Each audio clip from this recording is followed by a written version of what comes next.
And we're live. All right. I'm Leanpub. This is Peter Armstrong.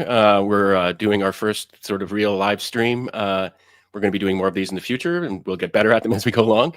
Today, we're talking about why podcasters should publish Leanpub books. So, Peter, do you want to have a little go at talking about that? Yeah. So it's funny. We haven't prepped this at all. And that's kind of the point. I wanted to. So this is like, I think, one of the things which is really funny because it connects to Leanpub's origin. And also it's something that is really sort of the moment in 2025 is like Leanpub is actually an amazing platform for publishing in progress books. And a podcast, in many ways, is an in progress book. And when you connect those two ideas, then the question of, well, why should publishers publish podcast books on Leanpub is an interesting question to discuss. And like, I just wanted to have the high level discussion about like why it would be a good idea and what the benefits are now before like we haven't built any tooling around this. We haven't done anything fancy. We haven't done content market, anything, but except like the idea is like a real idea. And I just wanted to, have a conversation about it. Yeah. So one of the sort of entries into this idea is that most podcasts are actually transcribed these days. And like it used to be that the sort of high, big high production ones, I think all were, but now with sort of AI tooling and stuff like that, it's a lot cheaper basically to get a full transcript of your podcast episode. When you think about a podcast episode, the kind we're talking about here, which is either one or more people talking specifically, usually a kind of what we have in mind is kind of interviews and things like that, where there's a topic and you go through it. But other kinds work great too. You've basically got a text. And you've already got a text, which you can think of like a chapter in a book, and you can think of a season of your podcast or a year of your podcast as a book.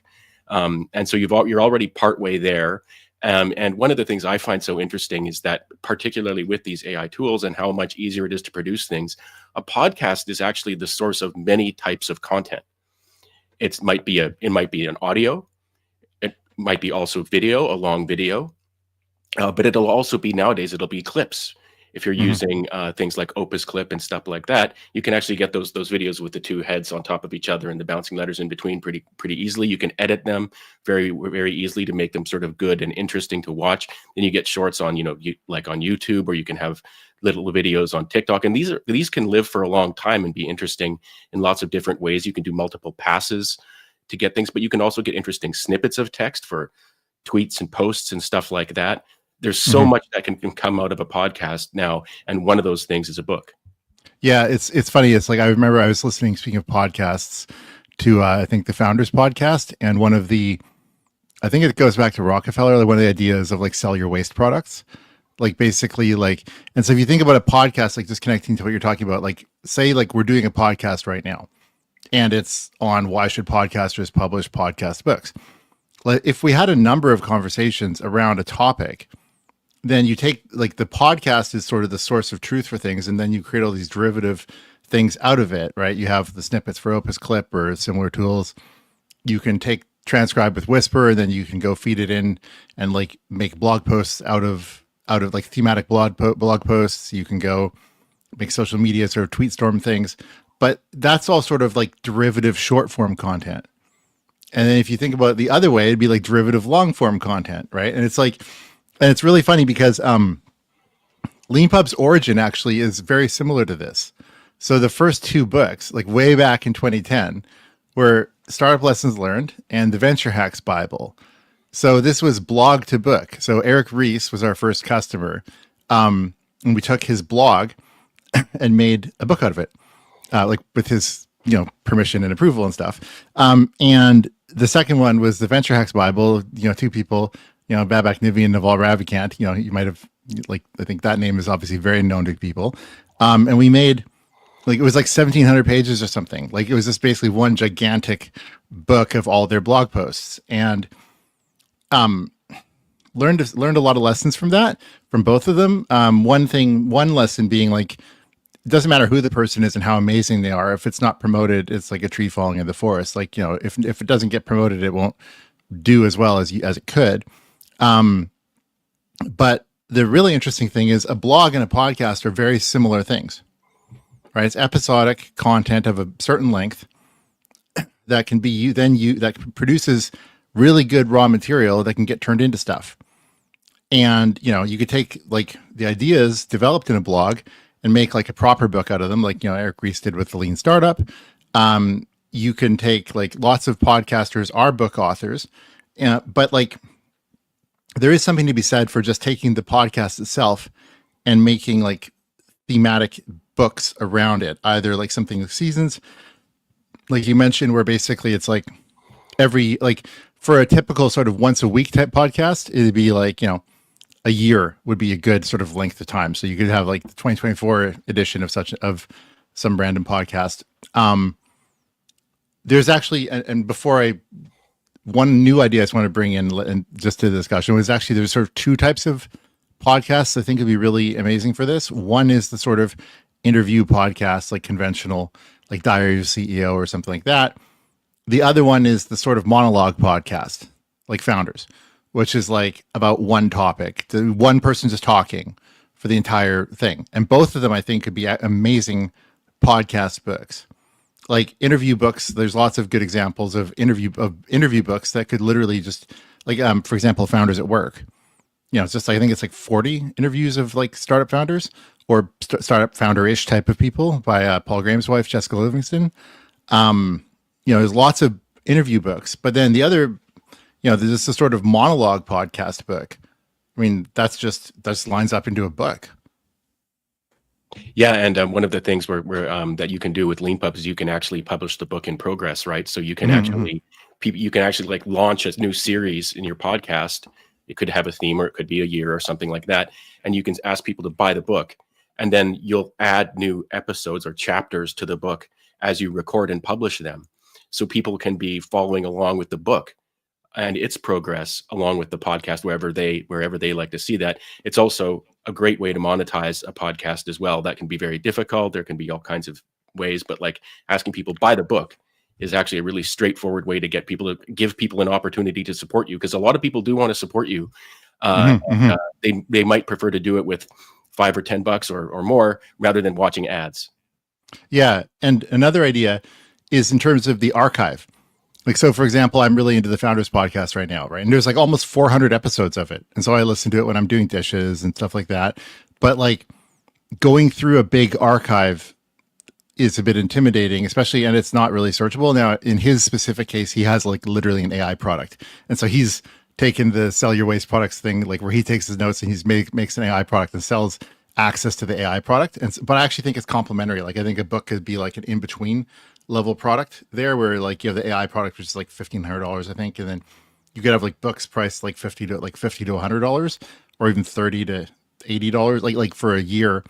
I think it's complementary. I think it's just a ladder. It's like basically like one thing I like to think about is like the sort of ladder of like increasing cost and increasing value, where you have like a podcast or a tweet, which is like free, even though there's a lot of value in a podcast episode, all the way to like, the high level of like consulting your conferences or whatever.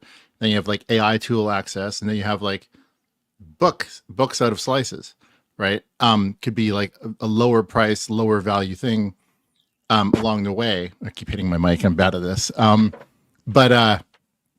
Yeah, I mean, there's the archive, like just one idea I didn't really get out is a way into the archive, like a way that you can like look through a table of contents of a book instead of like scrolling through Spotify and be like, what am I interested in? Or you can just like search in a book or flip through the book and be like, oh, I want to look at that, read a bit and be like, yeah, okay, I'm going to actually listen to this episode. It looks good. But another interesting thing about the archive and about in books in general is translation. Yes. Right. And so, yeah, do you want to talk about that a bit? Sure. Yeah. So Leanpub has a service that we can use to translate your book into 31 languages, up to 31 languages. So this is a really fascinating thing to me. Like, imagine you've put all this work into a podcast, multiple episodes, interviewing people. They've put in, if you've got guests on your podcast, they've put in work into it as well. And now you can actually reach whole new audiences around the world that you couldn't reach before with the book.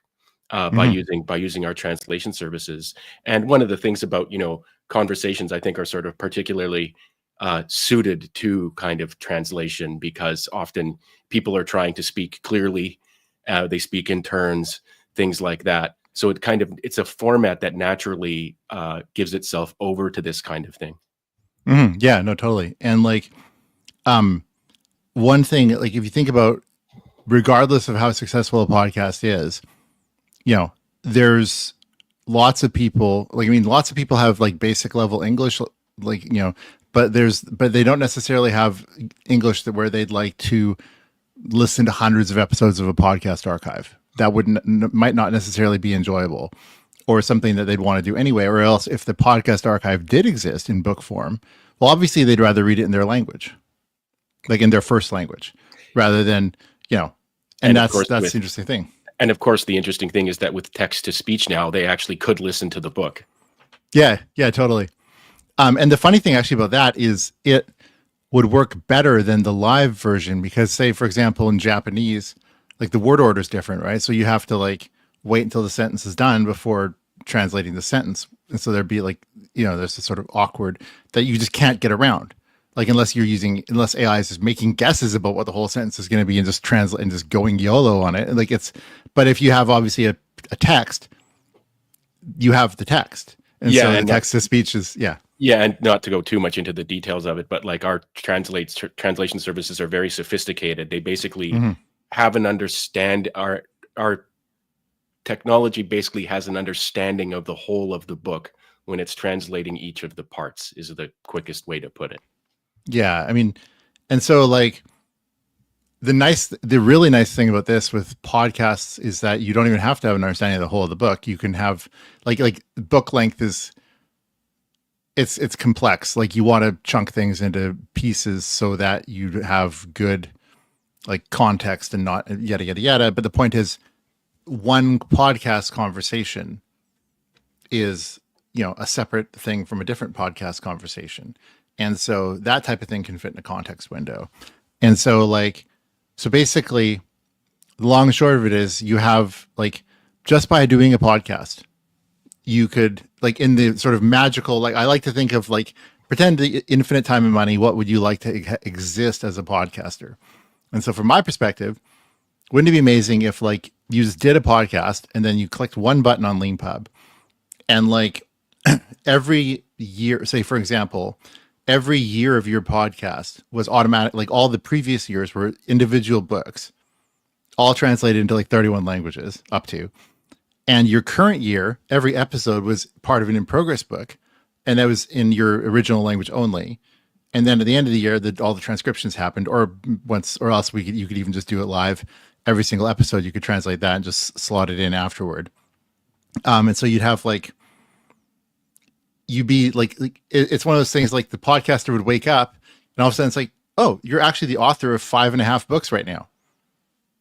Like you didn't know, but like, some people have written 5 or 10 books and they just never knew, like literally. And the amount, all the other stuff is downstream of that, right? If you have all these podcast books, you can then go and create thematic books. Like say, instead of you're like, I could do all these things by year, you could also do a thing where it's like, oh, I want to have all my conversations around money, or all my conversations around like productivity and focus, or like for the as a book. Podcast, the Leanpub podcast, we could do like data science. Yeah, no, totally. And so, this is an idea that we're going to look into a lot. Obviously this year, the big priority right now is our next version. So this is like a thing that we're just of the storefront, but like right now, this is the thing that I want to start having conversations around. And also, if you're a podcaster, reach out to myself or Len, like Peter at Leanpub, Len at Leanpub. And like, we want to have conversations with podcasters about this. And also just more generally, since this is our first live stream and we do plan to do more, if there's anything that you'd like us to talk about, you can email me at len@leanpub.com or reach out to me on social media at mention me or what have you. We'll consider it. So we really look forward to having more of these conversations in the future. Cool. Awesome. Thanks a lot. Okay. Thanks, guys. See you.